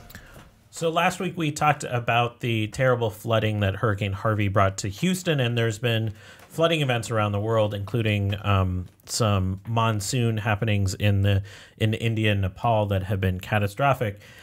The news shift this week to Hurricane Irma, which is now a Category 5 storm in the Atlantic Ocean and has, according to the National Weather Service, has the highest sustained winds of a storm ever recorded in the Atlantic Ocean ever. I think there's some really interesting science stories that are coming out of this. I think loyal, tested followers know that I have a slight obsession with weather balloons. And there was a great story about how some weather chasers, particularly some scientists from University of Oklahoma, were tracking what was happening with Harvey last week. So they went down to Corpus Christi. They had one of these specially outfitted vehicles that had it was a Dodge Ram that was modified so it wouldn't lift off in the wind. And they launched a weather balloon into the eye of the hurricane to gather data like they've never been able to do before. And there's they gathered so much data, they actually kind of don't know what to do with it.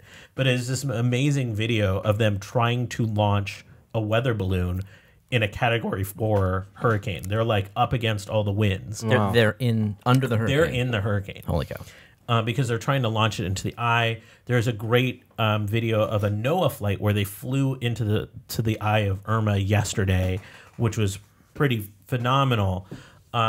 I think what's really intriguing is this idea of like filling up a balloon with hydrogen and sending it with like simple instrumentation is basically how we're tracking where Irma is going.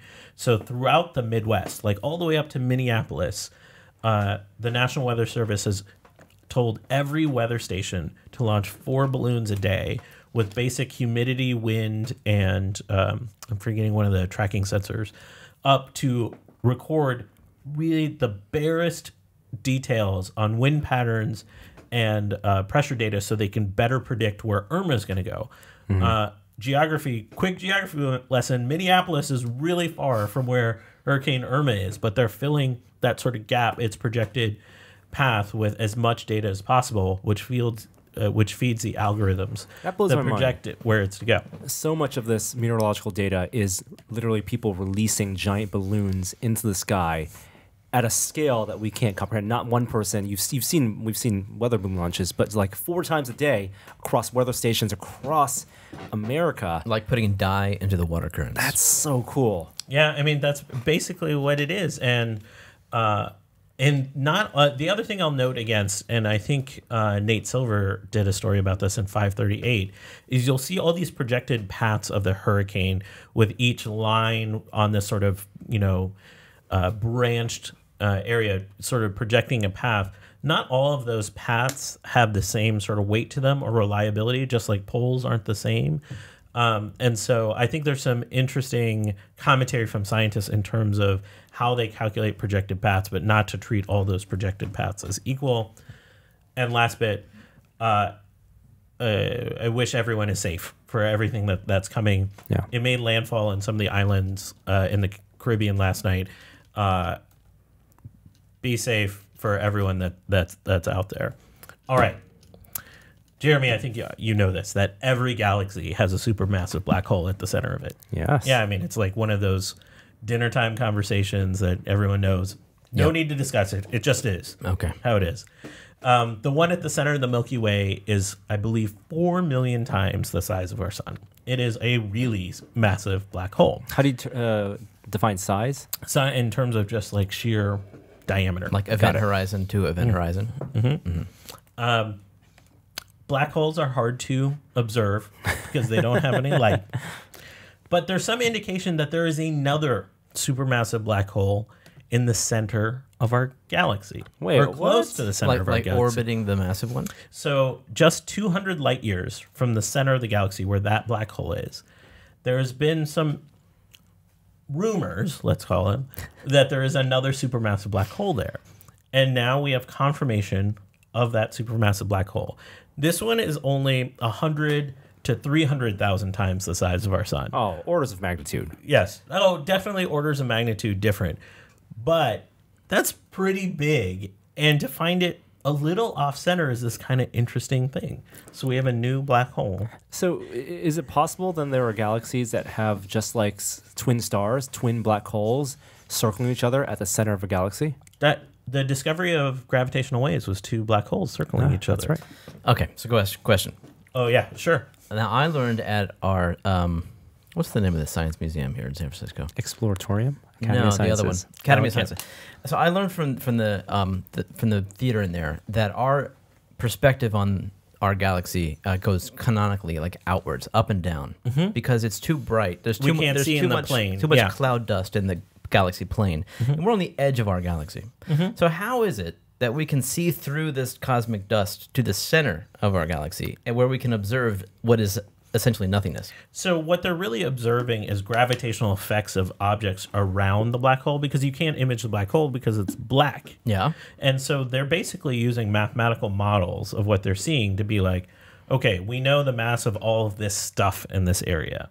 And we can see that basically, even though we're obscured from seeing certain things, we can tell the total light emission.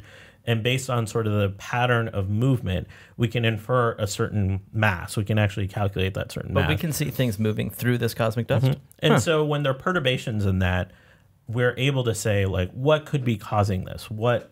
And so they use this millimeter wave technology to try to, they used a telescope and pointed in that area and found, and basically looked at the movement of stuff near essentially the event horizon, was able to figure out there's something really massive there.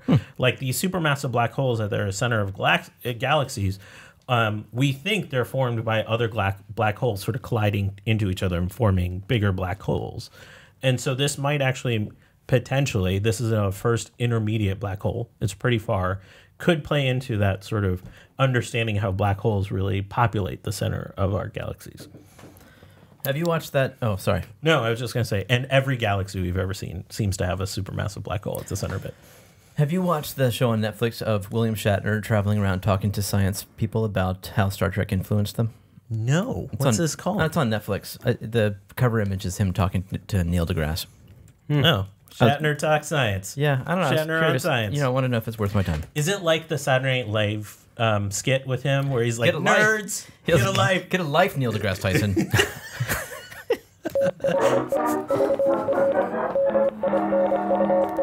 The VR Minute. Virtual reality this week. Something that's kind of exciting for people who are using VR. We're waiting for a couple things to happen on the technology side. We're waiting for resolution, better screens in our VR headsets. Right now, we're using 2160 by 1200 screens, and of course the new Windows VR headsets of 1440. You okay, Jeremy? No. Oh no! Drink that water.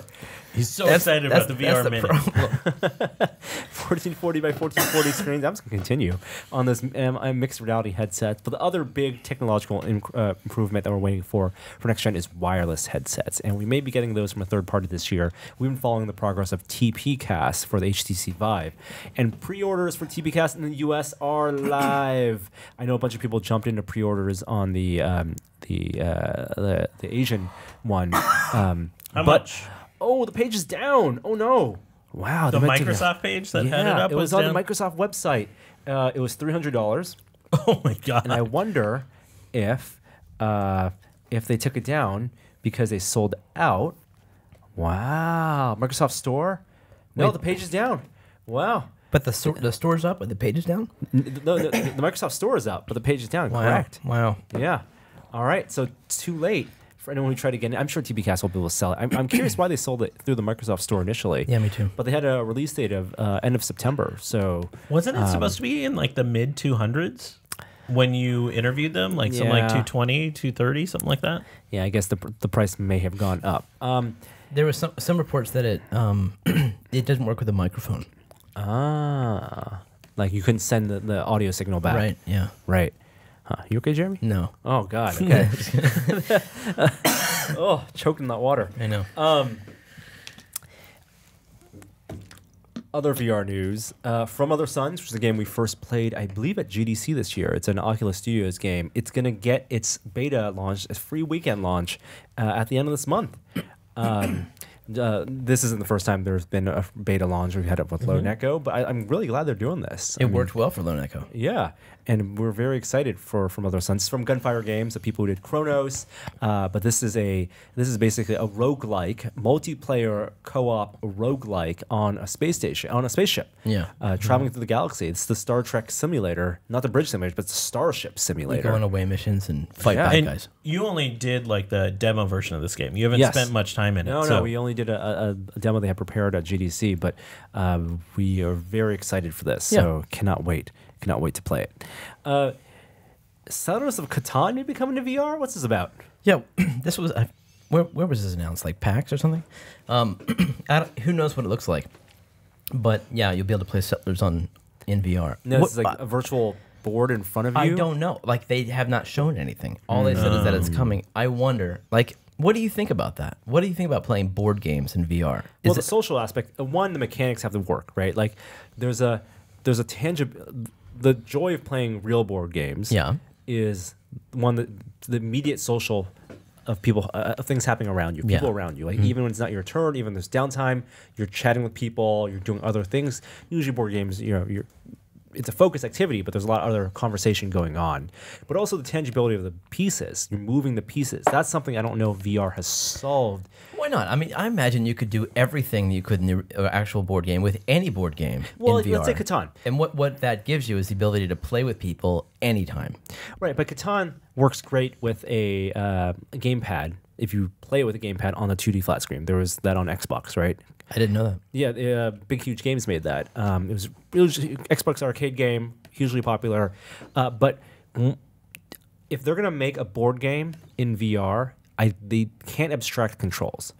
You can't have a combination of picking up pieces and moving things and trading cards in addition to button shortcuts. I mean, you could, but I think that takes away from something. No, you want the motion controllers. I want motion to be the primary control. Yes. I want holding cards, picking up cards, looking at them, grabbing them from my hand and trading people. But I feel like a lot of that's going to be abstracted with shortcuts, with buttons. Well, okay, but let's just say, for argument's sake, that it is all motion controlled. Yep.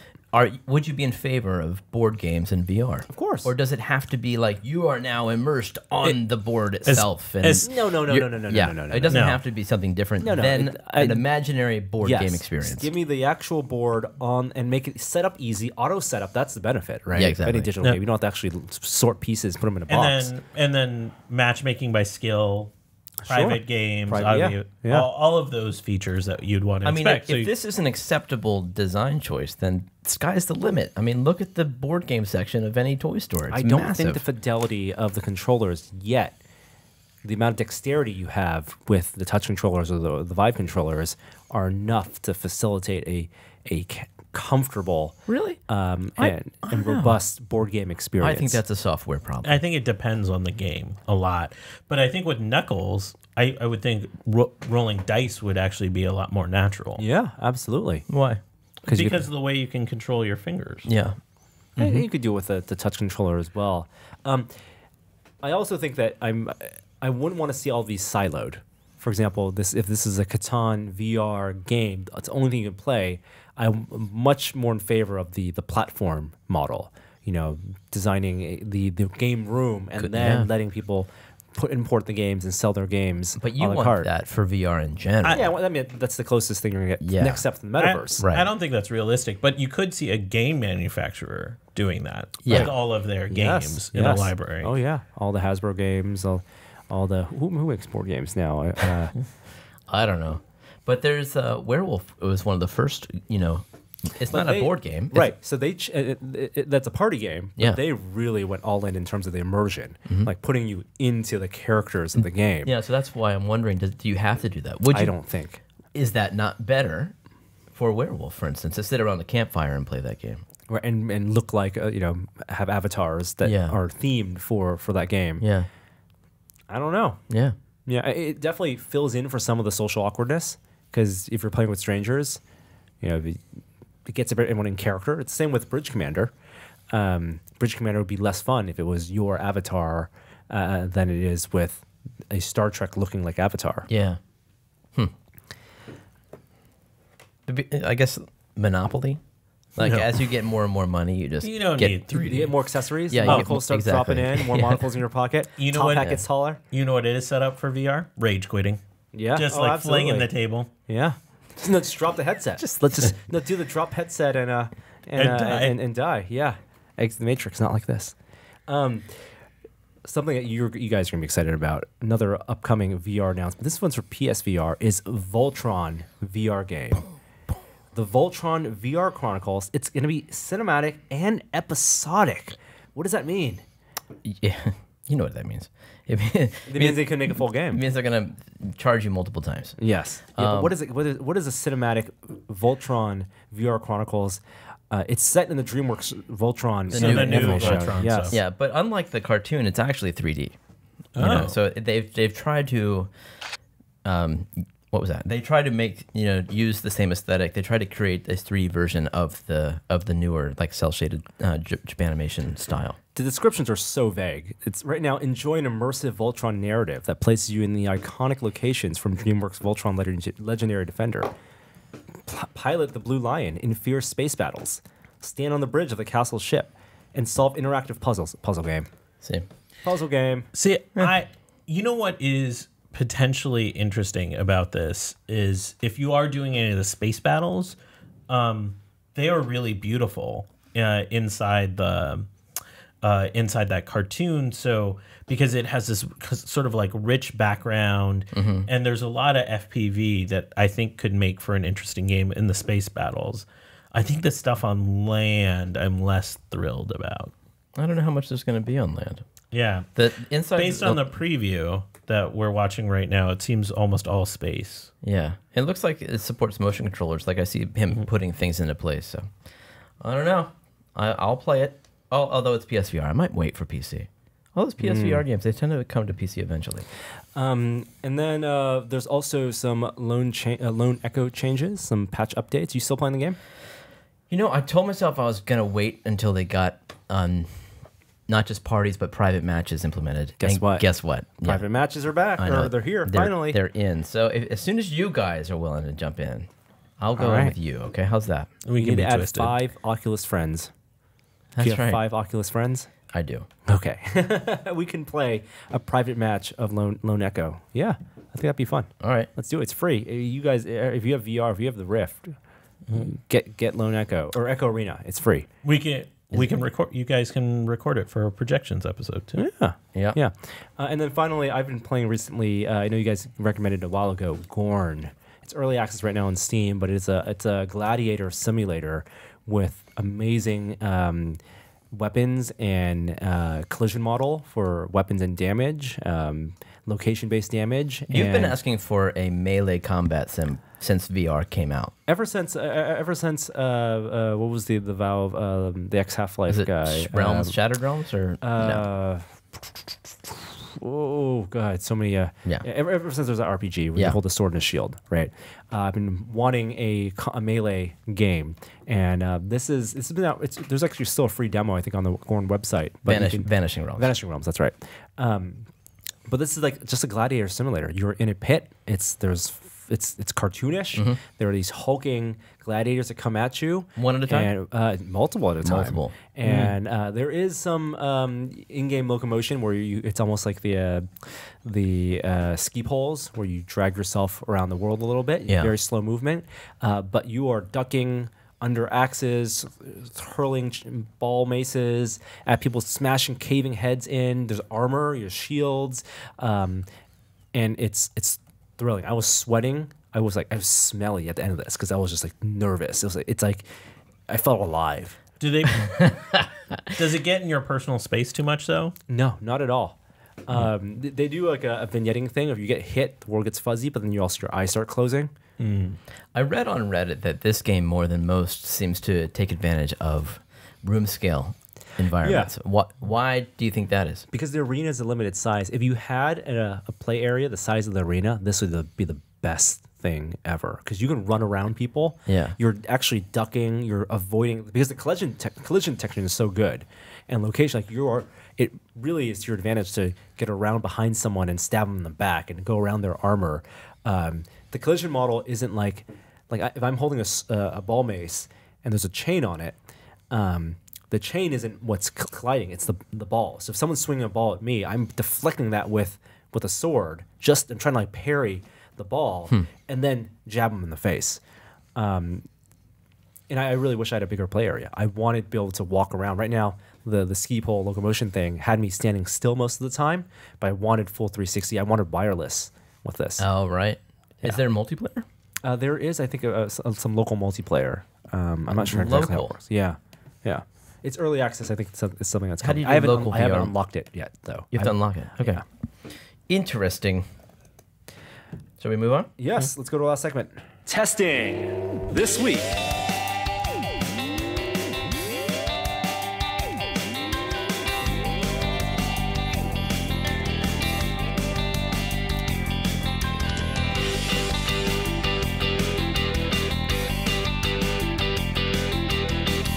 Hey, what have you guys been testing? It is steamy in here. Yeah, man. Yeah, it's warm. I have been testing Android Oreo, which I got on my Oreo. I got on my phone on Monday. It's I had the developer edition. It's not dramatically different from the developer edition. There's a lot of UI tweaks, especially in the status bar of this. What I really like is they added a lot more graphical information in the status bar, and things like when you're playing music in the status bar, when you sort of scroll down, you'll actually get an image of the cover art in there, and it's like little tweaks like that seem to be going really well. I have it. I put it on my Pixel XL, And I will just say I have been having some problems with some of the animations moving between objects. It's been a little like sort of stilted and stuttery for me so far. So I imagine that's going to come out in some stabilization stuff in the future. My battery life has gone down since I switched to Oreo. Not dramatically, but probably in that like 5 to 10% range so far.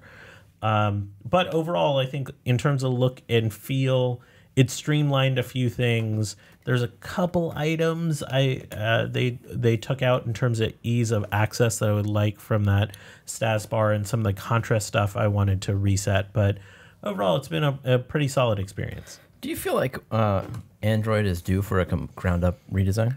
We've talked about this a bunch of times on this podcast, like a full rebuild. I'll review to the archives. No. But I mean, I'm just saying we've been saying this for a while. Oh, okay. Is what I meant by that. And What are your thoughts? I think so. In the sense that I think there has been enough sort of security vulnerabilities that have been exposed that it probably makes sense to do a full redo. It's no small feat. Yeah, it is no small feat. It's a multi-year endeavor, but I also think we're reaching parity between the OSs right now. There isn't dramatic differences between iOS and Android in the way it was, 6-7 years ago. So the necessity for that rebuild is much less, because I don't see what the gain is for Android doing a full rebuild at this point.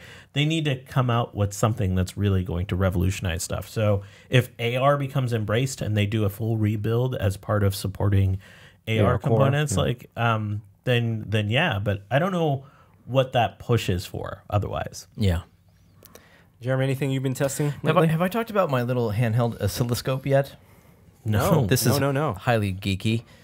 So an oscilloscope, as you may know, is a tool that you use to read voltages, but over time. It's like normally, like you're fiddling around, you have a multimeter, so you can see what the voltage is on something.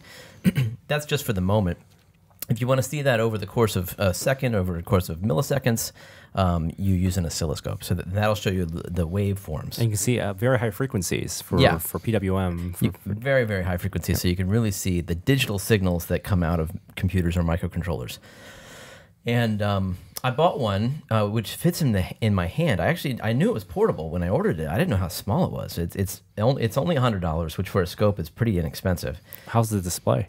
Display's fine. It actually runs Android. It's actually not that high res. It's 320 by 240, but the screen is so small that it looks great. It's pretty good DPI. And you don't need high resolution. When you described it, I was hoping for an analog display. No, like an old analog oscilloscope. That'd be neat. Yeah. No, it runs very standard oscilloscope software that you've seen probably on benchtop versions, but it's perfectly fine, and it works very well at high frequencies.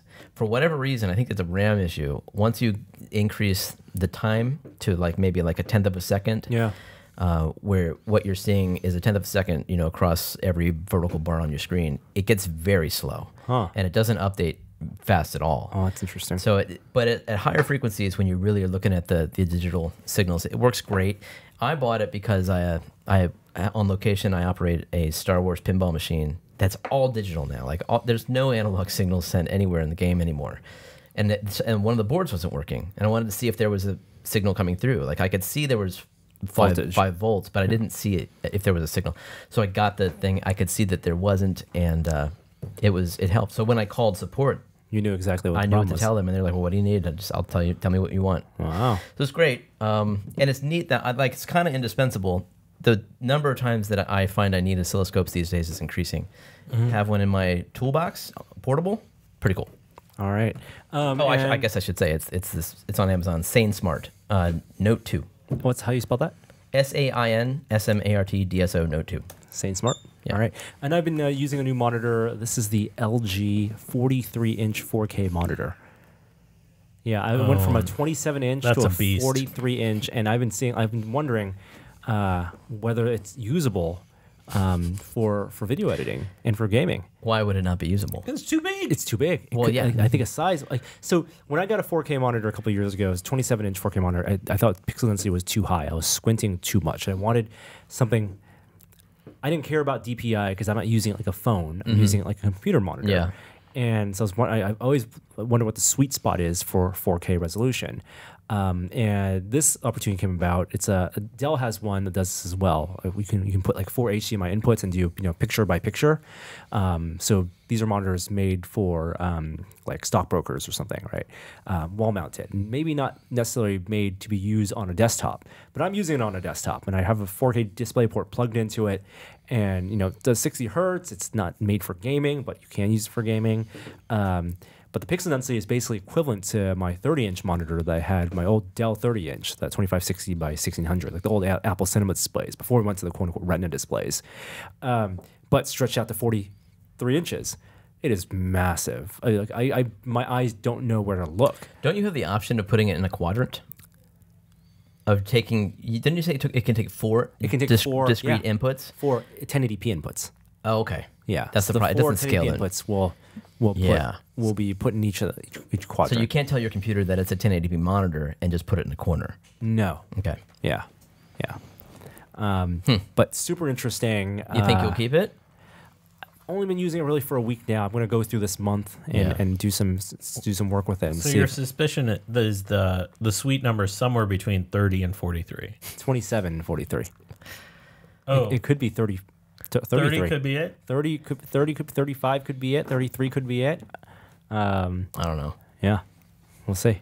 I also stand about a couple feet away from my monitor, and I had to turn down the brightness for this guy. Like it's at 50% brightness right now because That's what you're playing Quake on? it's what I'm playing Quake on. It's what I said 20 years ago old Norm would never have imagined 60 FPS, a 4K monitor, and a 43-inch screen playing Quake Arena, Quake 3, and they still suck at it.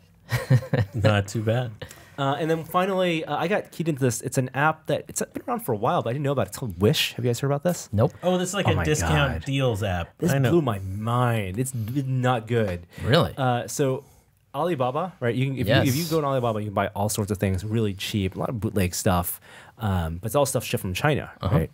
This app basically is like that for Groupon, where you have items that are like $1. Everything's like it's like $1. The China as a dollar store. But it's all crap. It's mostly crap. I just tried it, and if you don't care about shipping times, because basically you're just buying an item on a crate full of items that's getting shipped from China. So if they're gonna send a shipping container with 1,000 laser pointers to the States at some point, you're just claiming one of those laser pointers for $1. So wait, is Wish the company that imports all the stuff? And they're just the broker. Yeah, they seem to be some sort of. When you hear about those people that are in import-export business? Yeah. Yeah, I think You that's can go Wish. down a deep dive. Basically, I think a site like Alibaba, and there is a lot of interesting and useful stuff on that site, that could have a better UI. And this is an app that is trying to bridge that gap to give consumers here in the States a better UI for browsing things and getting them at really good cost. Alibaba is not designed for consumers. It's designed No. for businesses. Yeah, Because AliExpress. however, is designed for buying one of something, but Right. Alibaba is typically in bulk. And even AliExpress doesn't have the best UI. Yeah. It's tough to find things. Yeah. So this is hoping to make that a little easier. I'll check it out. Yeah. I have a couple things to promote this week. If you live in the San Francisco Bay Area, I'm interviewing some science guy named Bill Nye on Sunday at the Castro Theater. William Nye. William Nye, yes. When? Sunday at 1 p.m. at the Castro Theater. Oh, wow. Right after the Emmys. He's going to come up from L.A. after Emmys because his show on Netflix was nominated. And I also want to recommend a science book. It's called Where the Animals Go, which a National Geographic graphic artist and a scientist teamed up to track the migratory patterns of different animals around the world. It is one of the most beautiful science books I've ever read. Probably the best beautiful science book I've read since Full Moon, which was photos from the Apollo missions. Just incredibly detailed infographics. Just a wonderful read. Awesome. And we have a couple of tested-related announcements. We have announced our 2017 gift for members of the Tested Premium community. Thank you guys for supporting us, and you will be getting this year a exclusive limited edition 7-inch record of Adam's recording from the Brain Candy song that he recorded at Third Man Records. I saw. Is it square or is that just the No, cover? that's just the cover. Okay. Yeah, there's the album cover, and then it's a 7-inch. It's That's cool. 45. Warning. Single-sided. That song is an earworm. Oh, it is. Totally. Yeah. Will there be a tested live show this year, fellas? And yes, we are doing a tested live show. It's going to be October 28th. Making that announcement now. Put it on your calendars in San Francisco at the Castro Theater again. And we'll have ticket information soon. It's going to feature some of your favorites, like Yes. like Jeremy Williams and Adam Savage and Simone Yetch. Yes. And maybe Norm. Norm. If I'll we can probably be find there. the room. Yeah. I'll just put this tease in. I had to talk up to the theater about fireballs. So there's your tease for the live show. Today's outro comes courtesy of Justin, aka Speed. Hi there, I didn't see you.